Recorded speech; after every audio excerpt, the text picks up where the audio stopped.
da igreja, né? O pastor tem a responsabilidade de conduzir o rebanho, porém o pastor não é a ovelha para caminhar, não é isso? Então todos nós temos essa responsabilidade. Na igreja a gente vê muitas pessoas achando que escola bíblica dominical é como se fosse um culto que opcional. Não é, porque é onde o pastor avalia o seu crescimento e fica um trabalho fácil para o pastor olhar e ver aqueles que estão, os membros que estão se preparando para vir a ser os obreiros, diáconos, entendeu? É importante você ter essa assiduidade, não é um mero formalismo, né? Porque já todo domingo eu faço isso, eu faço pelo nome da igreja, porque também, se fosse por mim, eu estaria no meu canto, na minha casa, quietinho, né? Então nós todos somos parte de um corpo. O corpo ele não cresce de um lado ou do outro, temos unidade. E na escola bíblica dominical o pastor avalia o desempenho de cada um. Lembra que a gente tem que crescer junto? Então é importante fazermos esse lembrete. Irmãos, abra suas Bíblias em Êxodo, capítulo 17.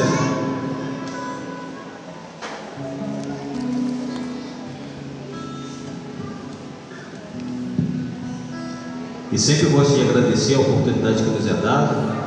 O pastor ele sempre abre as portas aqui.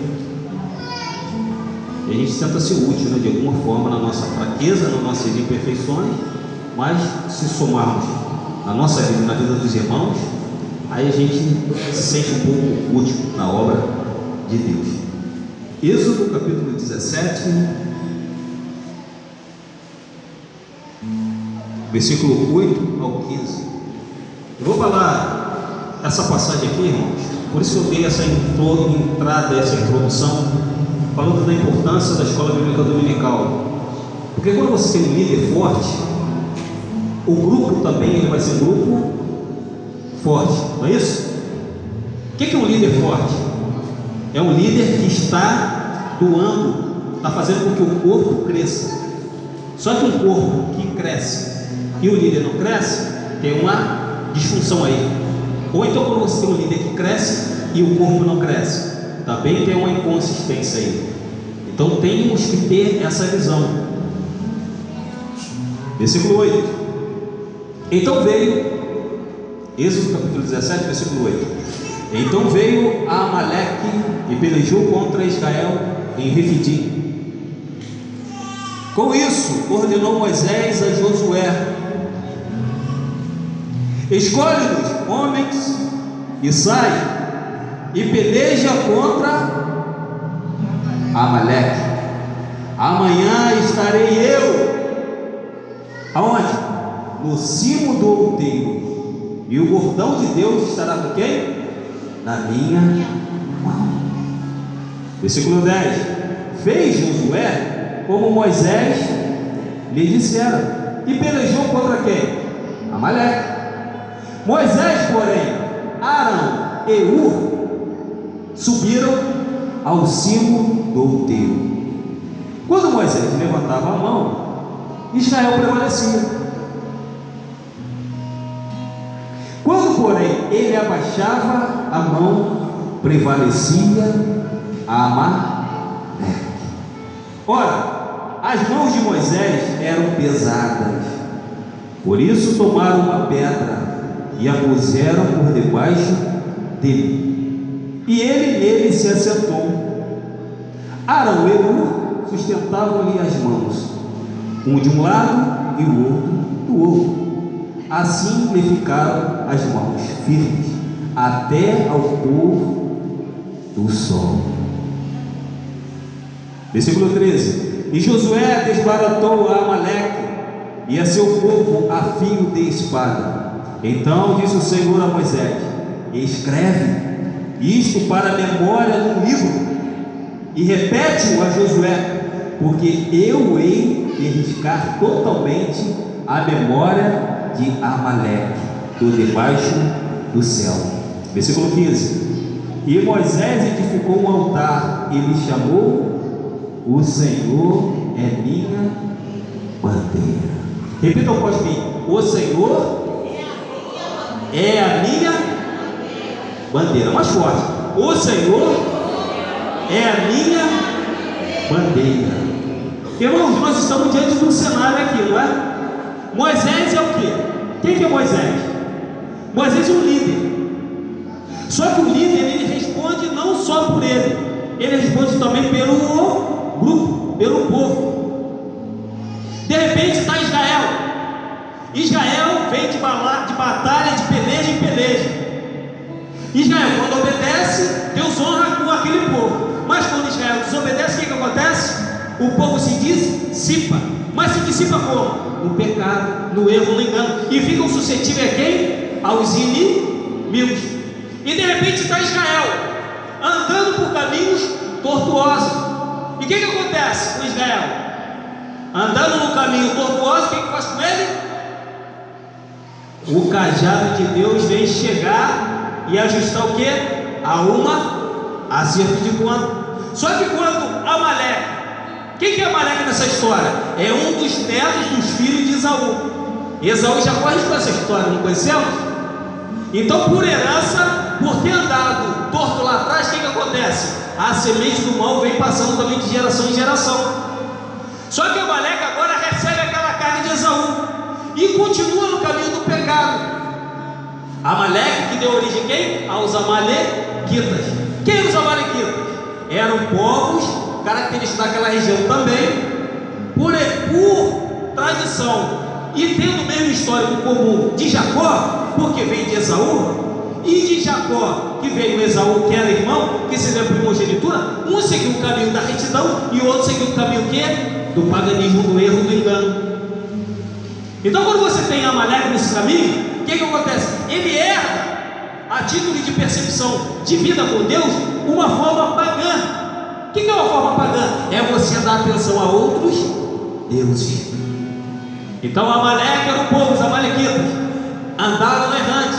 Qual era a característica desse povo? Era um povo que assaltava e roubava muitos outros povos, principalmente Israel, porque Israel era um povo abençoado. Então os amalequitas, toda vez que chegavam perto dele, o que acontecia? Eles queriam surrupiar, roubar, destruir e fazer toda sorte de mal com aquele povo contra Israel. Então Amalequita se levanta, mas Israel também se levanta, porém Israel também está andando tortuoso. Quando você está na igreja, está caminhando e você está firme, você está perto do que? Da rocha. Essa rocha que te reveste o que? Com o poder. Esse poder vem de você? Essa graça vem de você? Mas quando nós saímos do propósito de Deus, o que acontece conosco? A gente sai o que? Do propósito de Deus. Então a passagem diz que Moisés vê naquele embate dos amalequitas contra o povo de Israel. O que aconteceu? Ele chamou o braço direito dele, Josué! Quem era Josué nessa história? Aquele que assistia sempre perto da sua tenda. E quando Josué aqui, nós muitas das vezes nós pensamos ser e muitas das vezes a gente não é. A gente não nos tornamos o Josué. Por quê? Por conta do complexo. Lembra que quando Moisés foi chamado com uma missão específica, o que Moisés falou? Que ele não era capaz. Senhor, eu não sei nem falar. Eu sou gago, eu vou estar perante Faraó, aquelas autoridades, o que eu vou falar? E de repente Moisés assume essa responsabilidade. E ao longo da Bíblia a gente vê a pedreira que Moisés pegou com esse povo, que era um povo de dura cerveja. Mas de repente José não está trabalhando sozinho. Ele tem Arão, porque Deus levanta Arão para falar por ele. E Arão é o braço direito de Moisés. Só que quando Moisés vai subir o monte, ele não sobe sozinho. A característica do líder, ele nunca está sozinho. Porque o que aconteceu com a história? Olha, Moisés direcionou uma missão para Josué. Josué faz o seguinte: você é meu braço direito, mas você é muito jovem ainda. Você tem que estar colado mais comigo, mas tem alguém que está me auxiliando mais forte. Mas faz o seguinte: eu preciso de homem lá embaixo para combater os amalequitas. Josué pega os homens. Imagina Moisés falando com Josué: pega os melhores, que você vai para o combate, não dá para levar qualquer um. E o que Josué fez? Prontamente separou o exército. Quando ele separou o exército, que vai para o combate, para o fronte, Moisés pensa que eu sou líder, eu recebi a determinação, mas ele não foi sozinho, porque ele pensou que Josué vai combater, porque eu estou mandando, eu sou líder, amém, aceitei, parti. Só que o que Moisés falou como líder? Eu vou lá para cima do cume do monte, eu vou por cima do alteio. O que significa isso? Eu vou para a colina, porque quando eu estou em cima, a característica do líder, ele tem que ter visão sobre tudo. Por que ele poderia falar, já estou de idade, Deus me cobra tudo, e ele fala que eu tenho que destinar trabalhos, e ele fez. Porém, quando ele está comprometido com a causa, ele não apenas manda, mas ele também faz. O que aconteceu com Moisés? Ele pegou Arão e Ur. Olha só, 2 homens mais experientes. E o que aconteceu? Chegou lá no monte, e de repente lá embaixo, na ravina, na planície, os exércitos se degladiando, porque eles foram para a morte. Eles estavam disputando território, sucesso, as bênçãos. O povo dos amalequitas não queriam viver do seu próprio suor no rosto, eles queriam se alimentar com as bênçãos dos outros. E o que aconteceu? Ele subiu. Arão, faz o seguinte, eu vou lá para cima, mas eu não vou sozinho não, vocês vão comigo. 2 sacerdotes. Então subiu a colina. O que aconteceu? Moisés, Arão e Ur, e eles olhando todo o combate lá embaixo. Só que o combate foi ferrenho, que os amalequitas, o povo pagão, eles proliferam muito, é um povo enorme, e povo forjado também no calor da guerra, eles combatiam. E o que aconteceu? Ele começou a olhar aquele fronte, aquele empate do combate, mas de repente Moisés levantou as mãos, porque por certo deveria estar olhando, olha, meu exército está tão pequeno, eles vão trucidá-los, Senhor. Aí levantou as mãos. Quando ele levanta a mão, o que acontece? O exército de Israel prevalece e começa a ter a vitória. Eles começam a matar os guerreiros dos amalequitas, e Israel começa a sobressair no combate naquela fronte. Só que em dado momento, e aí é que está a questão, você é um líder. Eu estou falando do líder aqui, é na figura que você exerce, no seu trabalho, na sua família, que você exerce autoridade naquela circunstância do momento. Então você traz isso para a sua vida. Então, em dado momento, quando o líder, ele ciente das coisas que estão acontecendo à sua volta, ele intercede, porque ele sabe que a bênção de Deus está com ele, e através dele a bênção chega até o povo. Aí o que ele faz? Ele ergue as suas mãos. Quando ergue as mãos e direciona para o campo de combate, o que acontece com esses israelitas? Eles começam a vencer, e os amalequitas sucumbir. Só que chega um momento que você, mesmo sendo escolhido por Deus, mesmo você sendo ungido, mesmo sendo abençoado, o que acontece com as suas mãos? Ela começa a ficar pesada. O que é esse peso na sua vida? Se não é a tribulação, a doença, a fome, a pobreza, a miséria, a depressão, sei lá. Em dado momento, as suas mãos, que outrora está trazendo vitória, ela começa a ficar o quê? Pesada, e você já não consegue mais sustentá-la no ar, e seus braços começam a ficar. E o que acontece com o exército? As mãos de Moisés caem pelo peso de não aguentar, ficar com a mão para o alto. E o que acontece com os amalequitas? Começam a trucidar o exército de Israel.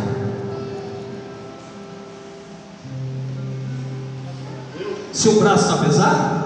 Sua mão está pesada? Só que chega um momento que você não vai ter condição de caminhar e sustentar sozinho. A importância do corpo. Mas do lado de Moisés, ele identifica que quando ele abaixa o braço, o exército dele começa a sucumbir. Olha a percepção, ele vê os guerreiros dele ali embaixo sendo mortos. A angústia, a dor no coração dele. Aí entra o recurso do eterno na nossa vida. Porque o que aconteceu? Que a passagem fala pra gente. O que Arão e Ur percebeu? Moisés cansou. Mas nós estamos aqui. que eles fizeram? Correram do lado dele para deixar ele cair. Só que Moisés está desfalecendo. E o que fala a palavra, a passagem? Que pegaram uma pedra, colocaram ele sentado, porque eles não aguentaram mais ficar em pé. E pôs Moisés sentado sobre uma pedra, e Arão de um lado e Hur do outro. O que fizeram? Seguraram os seus braços. E quando você segura o braço e mantém o braço dele de pé, o que acontece? A vitória começa a inverter de novo. E o que acontece com Israel? Começa a vencer a batalha de novo. E essa batalha é pesada, por quê? Porque diz que até o pôr do sol eles ficaram segurando a mão de Moisés. Foi fácil isso? Está doendo? Demora. A bênção demora, não demora? A gente fica, Senhor, mas a tua palavra diz que é só bater, que a porta vai se abrir, que eu vou buscar, que eu vou achar. Mas tem um tempo que não é meu. Eu quero um negócio para amanhã. Não é que a gente quer? A gente é imediatista. Porém tem um tempo. E quando a sua mão já não consegue sustentar mais, Deus envia a provisão para alguém te calçar para um lado. E ao seu lado vai chegar um, e ao outro lado vai chegar outro. E quando você mesmo estiver desfalecendo, alguém vai estar sustentando a sua mão no ar. Quando Deus, Ele fala assim, ó, olha só, esse lugar, para você ver como sou eu mandando, mas é um lugar especial. E aí o que é que Moisés fez? Ele chegou e colocou isso aqui no final: o Senhor é a minha bandeira. A bandeira é um símbolo, não é? Quem que carrega esse símbolo? Qual a importância desse símbolo? Qual que é a bandeira que você tem erguido diante da sua vida? Para mostrar que Deus tem sido fiel na sua e na minha vida. E quando você ergue uma bandeira, é porque você está certo da vitória.